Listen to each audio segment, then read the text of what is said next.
네, 오늘 오전장에 어떤 종목들이 강한 매수세를 받았을까요? 매수상의 탑5 전략 들어보도록 하겠습니다. 이태우 파트너와 함께합니다. 어서 오세요. 네, 안녕하세요. 네, 종목 먼저 보면서 이야기 나눠보도록 하죠. 오늘 매수상의 탑5에는요. 굵직굵직한 대형주들이 좀 올라오고 있는 것 같습니다. 정말 오랜만에 보는 카카오랑 네이버, 그리고 삼성전자랑 하이닉스, 이수페타시스까지.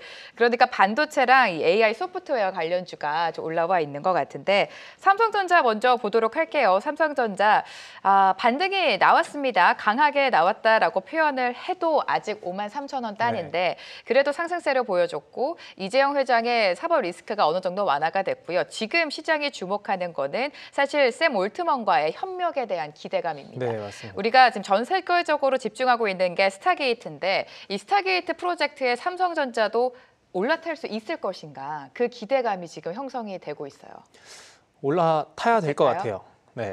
네. 탈 수 있을 것도 같고 타야 된다라고 생각은 하는데 우선은 뭐 이제 항상 그렇듯이 모든 기업들이 뭐 좋은 점도 가지고 있을 것이고 나쁜 점도 항상 시장에 따라서 가지고 있을 텐데 우선 삼성전자의 실적적인 전망을 좀 생각을 해보게 되면은 다소 좀 아쉬운 흐름들은 좀 이어질 수 있을 것 같습니다. 이번 1분기 이제 예상되는 실적들을 좀 생각을 해보게 되면은 원래 기존 매출액과 영업이익에 대한 컨센서스에 조금 부합하거나 그보다 좀 영업이익단에서는 좀 하회할 가능성이 있다라고 좀 보시면 될 것 같아요. 아무래도 여전히 이제 메모리 업황에 대한 흐름 자체가 다운 사이클을 좀 가져가고 있고 가격 하향 안정화가 아직까지는 진행이 되고 있지 않기 때문에 이런 영향으로 인해서 1분기의 실적까지는 뭐 여전히 삼성전자가 좀 기대하기는 좀 어렵지 않을까 생각을 해볼 수 있습니다만 이런 실적에 대한 부분들은 사실 그동안 과거부터 이 삼성전자의 주가 흐름을 고려했을 때 보통 한 6개월 정도 선행을 좀 많이 했었습니다. 그래서 지난해 중순부터 해서 연말까지 그리고 현재까지도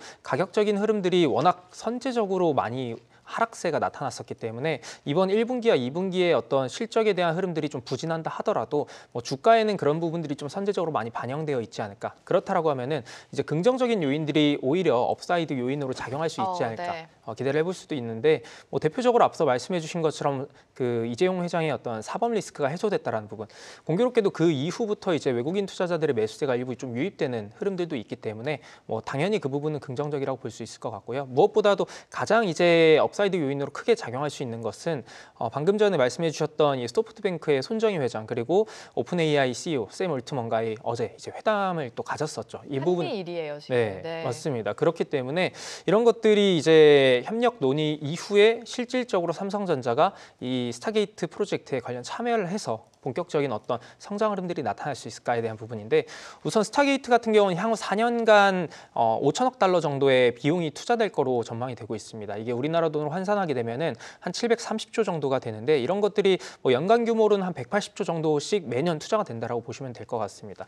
여기서 이제 오픈 AI의 샘 올트먼 그 CEO의 발언을 보게 되면은 앞으로는 이제 스마트폰을 대체할 수 있는 AI 전용 단말기를 좀 만들면서 이런 것들이 앞으로 이 AI 산업의 좀 핵심 역할을 해줄 수 있을 것이다. 그러면서 오픈 AI가 새로운 AI 전용의 어떤 단말기 개발을 추진한다라고 하면은 현재 챗 GPT 이용자 수가 한 3억 명을 돌파를 하고 있는 걸로 알려져 있는데 이 사용자 기반으로 AI 소프트웨어와 하드웨어를 모두 이제 생태계를 동시에 구축할 수 있는 기업으로 발돋움할 수 있지 않을까. 근데 아쉽게도 이제 오픈 AI 혼자만 이런 것들을 할 수는 없기 때문에 하드웨어 단에서의 매력이 있는 기업을 같이 물색을 할 필요가 있다라고 보시면 될 것 같고요. 그 매력은 역시나 삼성전자가 가져갈 수 있지 않을까. 우선 삼성전자 같은 경우는 현재 뭐 비메모리 파운드리 시장에서의 부진이라든지 뭐 HBM 단에서도 약진을 그렇게 가져가고 있지 못한 상황이기 때문에 아쉬운 부분은 맞지만 그래도 이 삼성전자가 그동안 이제 가져가고 있었던 흐름들을 보시게 되면은 뭐 어떤 특정 고객의 뭐 SK 하이닉스 같이 어떤 특정 고객의 공급이 집중되어 있는 경쟁사랑 다르게 뭐 HBM부터 ESSD 그리고 낸드라든지 뭐 GDDR7 이런 여러 가지 이제 AI 메모리 반도체뿐만 아니라 비메모리까지 턴키 공급이 가능하다라는 장점이 있고요. 그리고 AI 전용 칩 생산을 또 할 수 있는 파운드리 공급망도 구축을 하고 있기 때문에 아무래도 스타게이트 생태계 구축에 있어서는 가장 최적의 파트너로 좀 부상할 수 있지 않을까. 그래서 삼성전자 같은 경우는 뭐 과거에도 말씀드렸지만 현재 구간에서는 지속적으로 자사주 매입이라고 하는 유동성 공급이 들어와주고 있고 거기에 외국인 투자자들도 사법 리스크 해소 이후에 일부 유입된 흐름 거기에 이런 이벤트성 요인들까지 감안한다라고 하면은 현재 주가 움직임 자체는 앞으로 더 긍정적일 수 있는 확률이 높지 않을까 예상을 해보셔도 좋지 않을까 싶습니다. 삼성전자 실적이 부진하다는 거는 모두가 알고 있는 사실이고 그 점이 이미 주가에 선 반영이 되면서 주가 최근에 계속해서 좀 하락세를 보여줬었습니다. 지금 한국과 미국 그리고 일본 스타게이트에 삼성전자가 올라탈 수 있을까 그 여부가 좀 관건이 될 것 같은데 좀 예의주시하게 지켜보도록 하고요. 하이닉스까지 좀 살펴볼까요? 네. 하이닉스 오늘 뭐 상승세를 이어가고 있습니다만 삼성전자도 그렇고 하이닉스도 그렇고 최근에 이 딥시크의 등장으로 인해서 주가가 살짝 출렁였던 거는 사실입니다.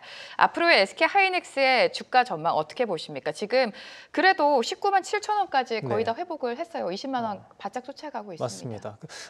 네. 제 기억이 맞다면 SK 하이닉스를 저희 이제 머니머니 시간 때 한 3차례 정도 이제 소개를 했던 것 맞아요. 같은데 네. 그때마다 20만 원 선은 강하게 좀 돌파할 수 있다라는 말씀 많이 드렸었지만 최근의 흐름은 돌파 이후에 좀 눌렸습니다. 그리고 다시 한번 20만 구간을 좀 앞두고 있는 시점인데 현재 구간에서는 지난번에 말씀드렸던 것보다는 조금 보수적인 이야기를 드려야 될 필요도 있을 것 같습니다.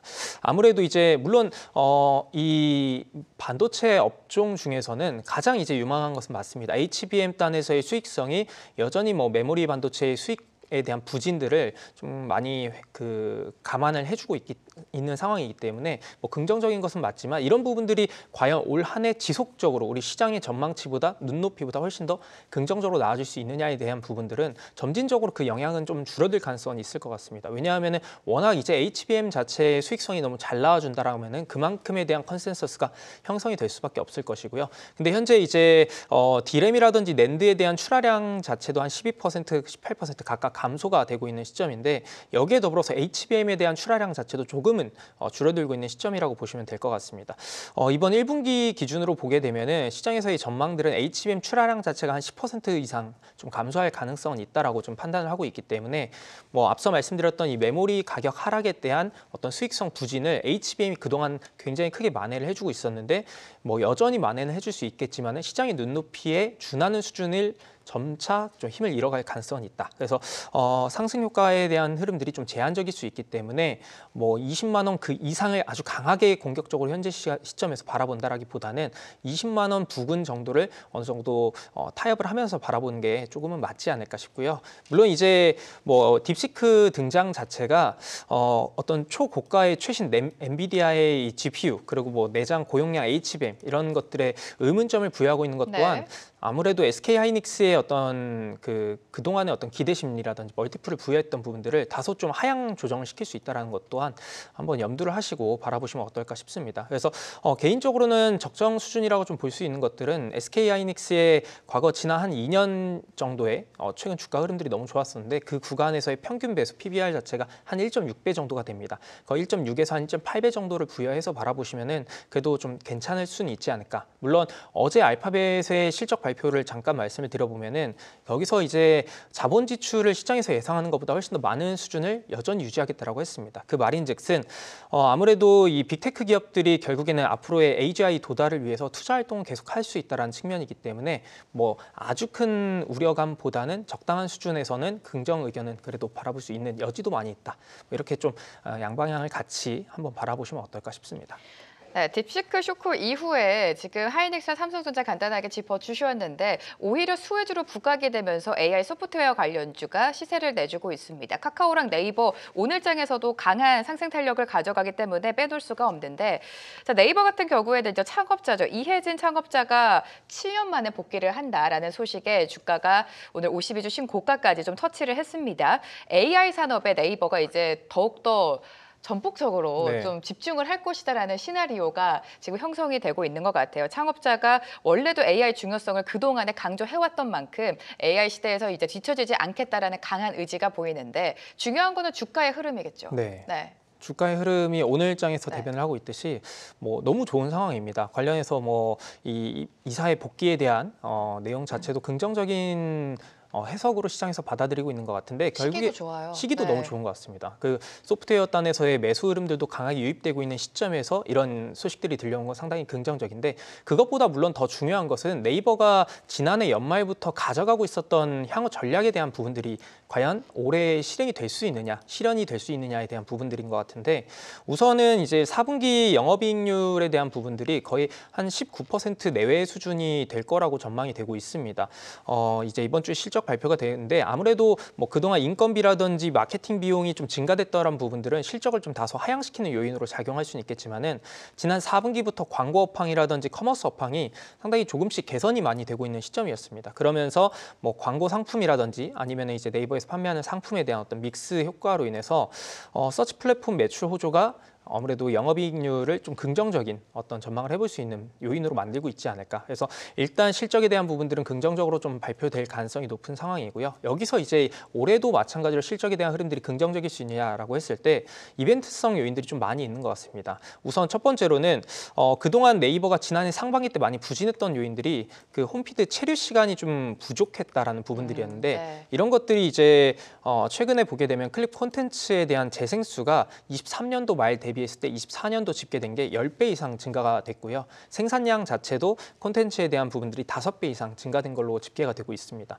그만큼 이제 뭔가 개인들의 좀 더 맞춤형 콘텐츠들이 많아지고 있는 시점이기 때문에 체류 시간 또한 증가가 되고 있는 상황이라고 보시면 될 것 같고 올해 이제 발표됐던 것 중에 하나가 크리에이터들을 위한 어떤 인센티브 프로그램이 연내 출시된다라고 하고 있습니다. 그 말인즉슨 이용자들의 어떤 체류 시간 증가라든 취향 이런 뭐 선호도에 대한 부분들이 다각화될 수 있기 때문에 앞으로의 방향성도 긍정적이다라고 보시면 될 것 같고요. 무엇보다 이제 가장 크게 기대해 볼 수 있는 것은 3월에 이제 네이버 플러스 스토어에 별도 앱이 출시된다라는 부분입니다. 네. 이게 이제 굉장히 기대가 되는 부분들이 뭐냐면은 예를 들어서 제가 여행에 대한 뭐 제주도에 대한 관심이 있어서 제주도를 검색을 하게 되면은 제주도의 어떤 그 호텔이라든지 뭐 이용에 대한 교통수단 이런 것까지 저한테 맞는 것들을 다 일일이 그 이제 서비스를 공개해 주는 맞춤 서비스입니다. 그런 것들이라고 보시면 되는데 이런 것들이 락인 효과를 충분히 기대해 볼 수 있는 여지가 많이 있기 때문에 네이버 자체도 뭐 현재 이런 분위기 그리고 이제 올 한 해 어떤 그 실적에 대한 분위기 자체도 상당히 긍정적일 수 있기 때문에 여전히 탄력성은 좀 유지가 될 가능성이 높지 않을까 싶습니다. 상승의 연속성이 중요한데 여러 가지 호재 모멘텀을 말씀해 주셨습니다. 상승 추세가 좀 꾸준하게 이어질 수 있다라고 판단해 주셨고요. 자, 그럼 오늘 가지고 오신 세 종목 만나보도록 하겠습니다. 오늘 어떤 종목 가지고 오셨을까요? 카카오랑 딥노이드 3현을 들고 오셨는데 우리 시청자분들의 픽은요. 카카오가 됐습니다. 앞서서 네이버랑 사실 좀 결을 같이 가는 것 같아요. 카카오가 오늘 장에서도 좀 시세를 내주면서 주가가 고점 대비해서는 아직도 현저하게 저평가되어 있다라는 평가들이 많습니다. 일단은 오픈 AI와 협력을 한다라는 기대감 속에 카카오 주가도 네이버와 마찬가지로 좀 연속해서 추세를 가져가지 않을까요?